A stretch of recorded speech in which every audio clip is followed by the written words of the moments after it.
నేను కుదరదు అన్నా మీ నాన్నతో నీ ప్రేమ విషయం మాట్లాడటానికి నన్ను ఒప్పించింది. గుడిలో మీ నాన్నతో మీ విషయం మాట్లాడాలి అనుకున్నాను, కానీ ఇంతలోనే ఇలా జరిగిపోయింది. అతని గురించి నాన్నతో నువ్వు మాట్లాడాల్సిన అవసరం ఏం లేదమ్మా. మా కోసం మీ సంతోషాన్ని నువ్వు కాదనుకున్నావని, మా కోసం తల్లినయ్యుండి నీ సంతోషాన్ని బలిస్తానని ఎలా అనుకున్నావు? వద్దమ్మా. అతని గురించి, అతనితో నా పెళ్లి గురించి నువ్వు మాట్లాడడం మర్చిపో.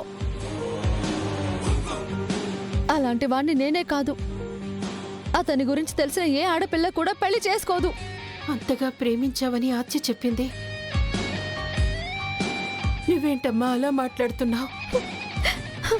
అతనిది ప్రేమ అనుకుని నేను పొరపాటు పడ్డానమ్మా. కానీ అతను పైకి కనిపించేంత మంచోడు కాదు. అతను ఒక రాక్షసుడమ్మా. పైకి మంచిగా నటిస్తున్నాడు, అంతే, అంతేనమ్మా. రామా, ఏం జరిగింది?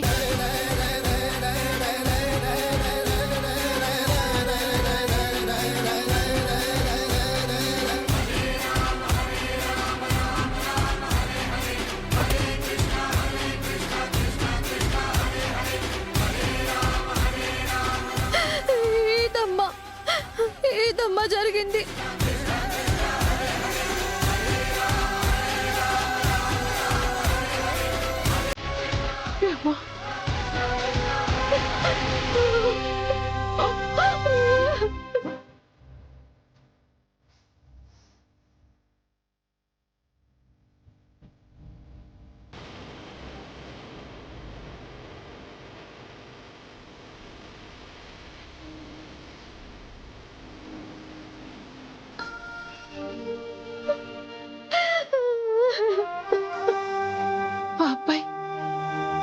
అలాంటి పని చేశాడా?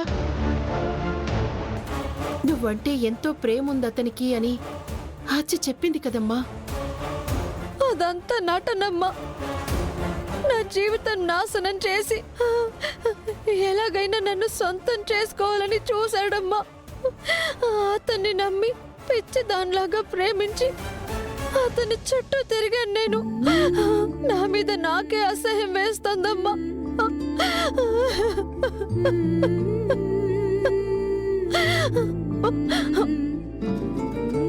వాడి గురించి ఇంకా ఆలోచించాల్సిన అవసరం లేదమ్మా. అలాంటి వాడిని చూసినా పాపమేనమ్మా. వదిలే, నువ్వు వదిలే. ఇక జీవితంలో అతని గురించి ఆలోచించను, మాట్లాడనమ్మా, మాట్లాడను.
అక్కడది చావు బ్రతుకుల్లో ఉన్నా ఈయన గారికి దాని మీద ఉన్న ప్రేమ చావడం లేదు. అదెలాగూ ఉండదు. ఎన్ని రోజులు అవి ఇవి చూసుకుంటూ దాని జ్ఞాపకాలతో ఉంటావు బావా? ఆద్యపోయాక నీకు ఓదార్పు కావాలి, అది నేనే ఇవ్వాలి. కాబట్టి నువ్వే నా దగ్గరికి రాక తప్పదు.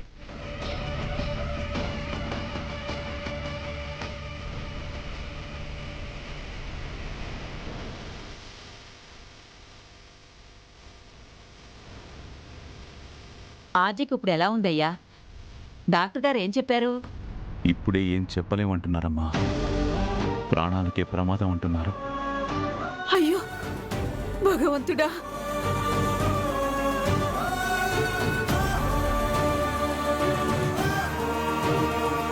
బంగారు లాంటి బిడ్డకి ఎన్ని కష్టాలు వచ్చాయ్యా. అసలే తల్లి లేని బిడ్డ, దానికి పరిస్థితి ఏంట్రా రఘు? సమయానికి వాళ్ళ నాన్న కూడా లేరు. రఘు, నాకు ఆద్యని చూడాలనిపిస్తుంది. ఇంతకీ ఏ హాస్పిటల్లో చేర్పించారా? వసుంధర ఆసుపత్రమ్మా. వసుంధర ఆసుపత్రి అదెక్కడ్రా? సర్లే, నేను శ్రీని తీసుకుని వస్తాను.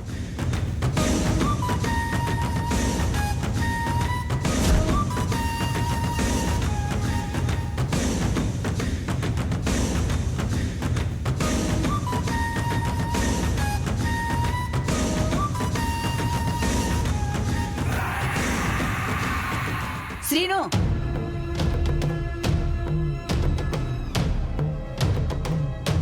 ఏంటమ్మమ్మా? నాకు ఆద్యం చూడాలనిపిస్తుందిరా. నన్ను ఆసుపత్రికి తీసుకెళ్ళవా? సరే పద. రా.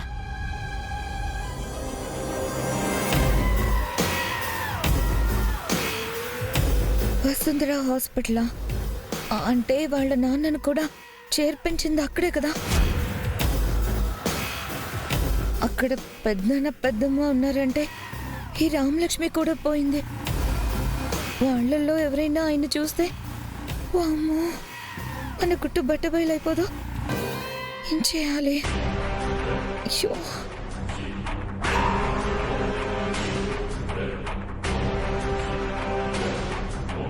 గౌరీ, వాటర్దా? వస్తున్నా అండి.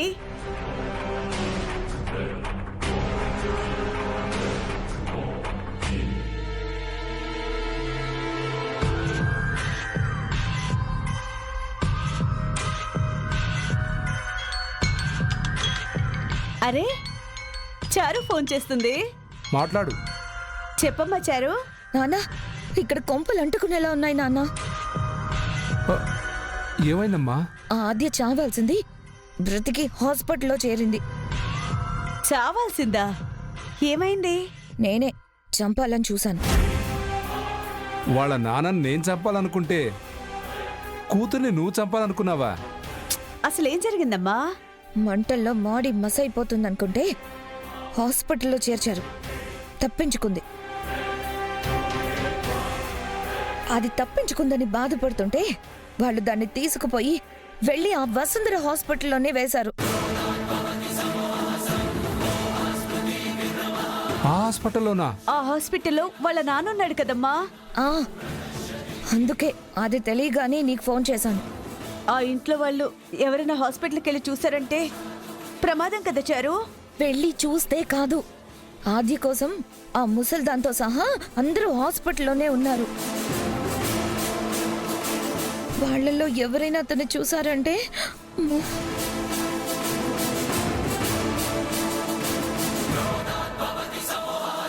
మరి ఇప్పుడు ఎలాగమ్మా? వాళ్ళెవరూ అతన్ని చూడకముందే అర్జెంటుగా అతన్ని ఆ హాస్పిటల్ నుంచి మార్చేయండి. అందరూ అక్కడే ఉన్నారంటే ప్రమాదం కదమ్మా. అందుకే నువ్వు వెంటనే బయలుదేరి త్వరగా హాస్పిటల్కి వచ్చేయి.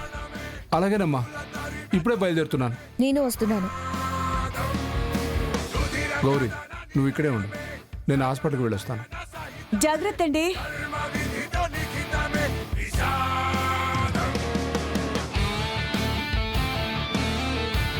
ప్రశాంత్, రారా, చికెన్ మటన్ తిందు గాని. నువ్వు వాడికి చికెన్లు మటన్లు పెట్టి బాగా మేపు, వాడేమో ఊరి మీద పడి పశువులా ప్రవర్తిస్తాడు. మీరేంటండి అయిపోయింది కదా, ఇంకా దాన్నే పట్టుకుని వేలాడతారేంటి? ఏంటి అయిపోయింది?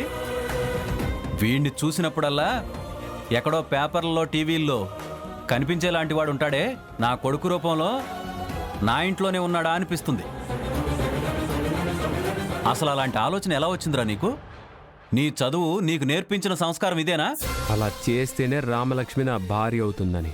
కొడితే పళ్ళు రాలిపోతాయి. భార్యగా చేసుకునే అమ్మాయిని చెడగొడదాం అనుకున్నావా?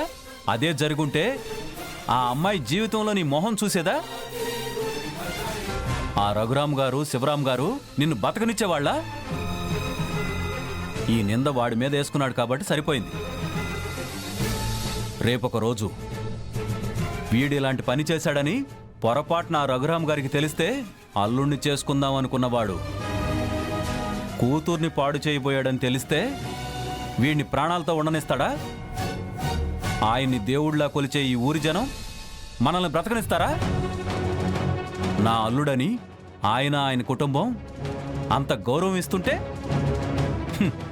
వీడు ఇలాంటి చెడ్డ పని చేస్తాడా? వీడి సంగతి వదిలేయండి. మీరన్నట్టు అన్నయ్య గారికి జరిగింది తెలిస్తే వీడిని చంపటమే కాదు, మనల్ని ఊరు జనం ఈ ఊరు నుంచి తరిమేస్తారు. అందుకే ఈ విషయం బయటికి రాకముందే త్వరగా వీళ్ళకి పెళ్లి జరిపించేద్దామండి. ఆ తర్వాత అన్నయ్య గారికి తెలిసినా అన్నయ్య గారు కాబట్టి కూతురు మొహం చూసైనా వీడిని వదిలేస్తారు. సరే, ఈ ఆలోచన బాగుంది. వాళ్ళతో మాట్లాడి త్వరగా పెళ్లి జరిపించేద్దాం. చేయండి, నాకు కూడా కావాల్సింది అదే కదా. నోర్మోయ్, వెధవ పని చేసింది చాలక ఇంకా మాట్లాడుతున్నావా? మేపవే, మేపు. తినరా, తిను.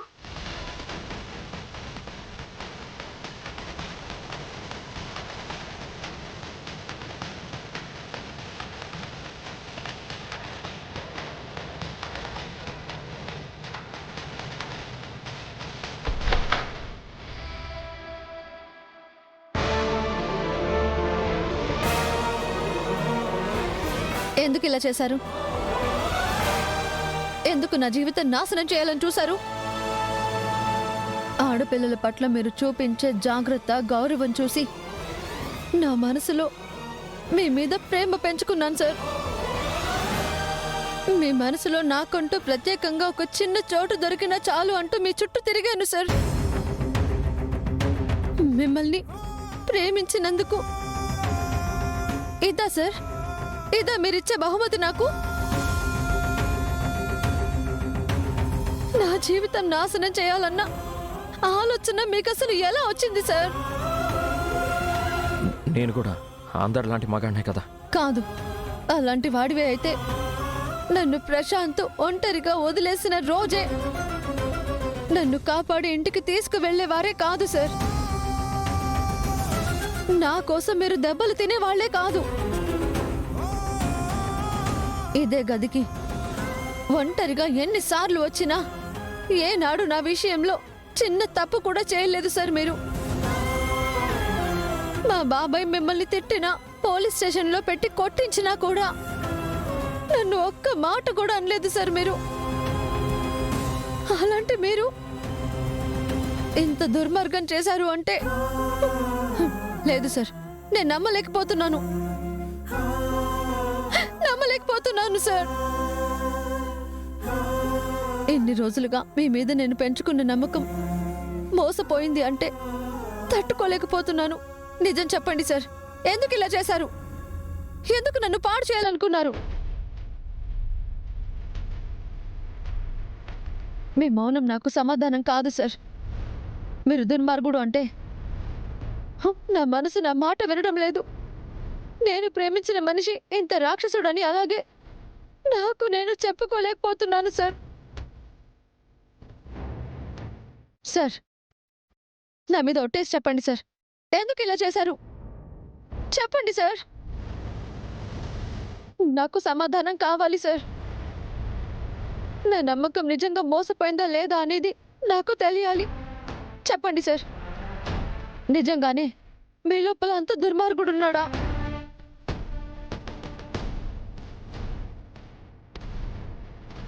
నీ నమ్మకం మోసపోలేదు, మోసపోయిందని నమ్మించాల్సి వచ్చింది.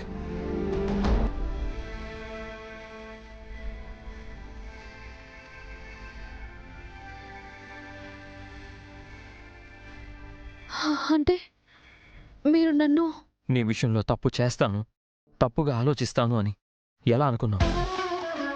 మరి మీరే మొత్తం మందు కలిపాను అన్నారు, నా జీవితం పాడు చేయాలని చూశానన్నారు. అవన్నీ నిజం కాదా? నేను చెప్పిన ప్రతి మాట అబద్ధం. నువ్వు చూసింది, నమ్మింది అంత అబద్ధం.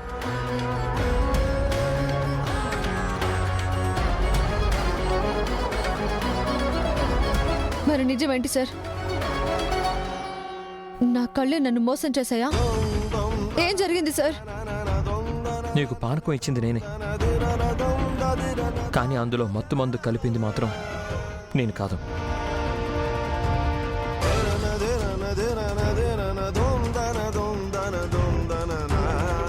నువ్వు కళ్ళు తెరిచేసరికి నీ ఎదురుగా ఉన్నది కూడా నేనే,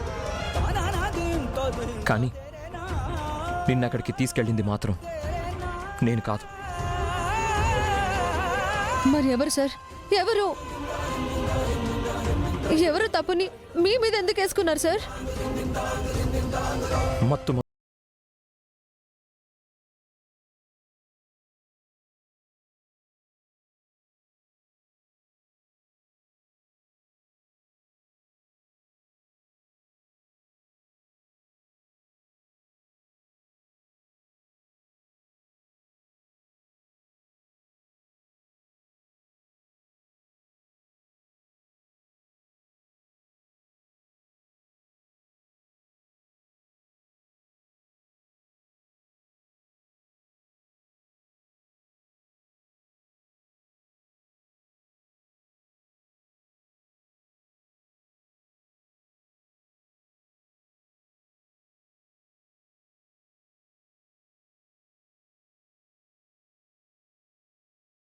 కాబట్టి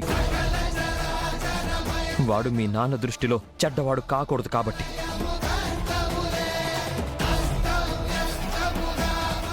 వాణ్ణి మంచివాణ్ణి చేయడం కోసం మీరు చెడ్డవాడు కావడం ఏంటి సార్? ఎందుకు సార్?